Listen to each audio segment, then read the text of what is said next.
Guru-guru yang saya hormati,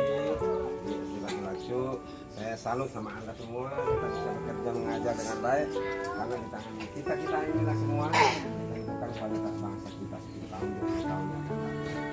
Bahkan kan tidak akan ada jadi ibu guru lagi kalau tidak melalui bangku sekolah. Maka anak-anakku yang saya cintai, Anda semua nanti ini adalah ada yang calon guru, ada yang calon kepala dinas,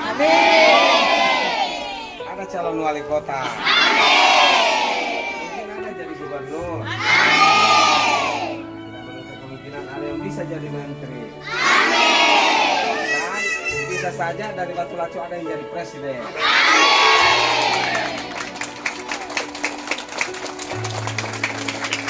Maka di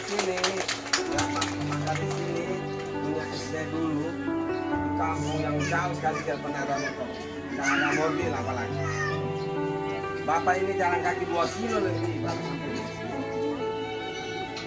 Tapi bisa jadi kadis. Apalagi anak-anak Batu Lacu yang hebat. Ini cuma rumahnya di sebelah, rumahnya bulan ini di basi sekolah ini. Sebentar sekali sudah bisa dapat sekolah. Berarti tidak susah untuk menjangkau sekolah. Karena itu fokusnya adalah belajar, bermain sudah bisa lebih terampil, dan yang paling penting adalah kita perbaiki, tidak boleh bicara kotor, tidak boleh berkelahi, tidak boleh main kasar, tidak boleh lawan guru, tidak boleh lawan ibu dan bapak di rumah, dan tidak boleh berkelahi dengan kakak dan adiknya semuanya.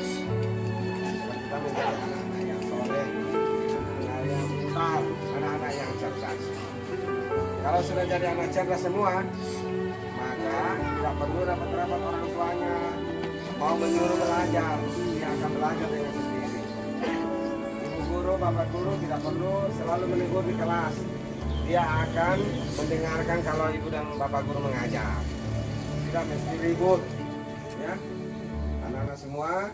Dan tentu yang paling penting juga adalah kita jaga sekolah kita ini, kebersihannya dijaga, kemudian lingkungannya. Nanti suatu waktu nanti kita kerja bakti, kita bersihkan kawasan sekolah kita sehingga dia lebih apik dan rapi, lalu kita tanami bunga-bunga.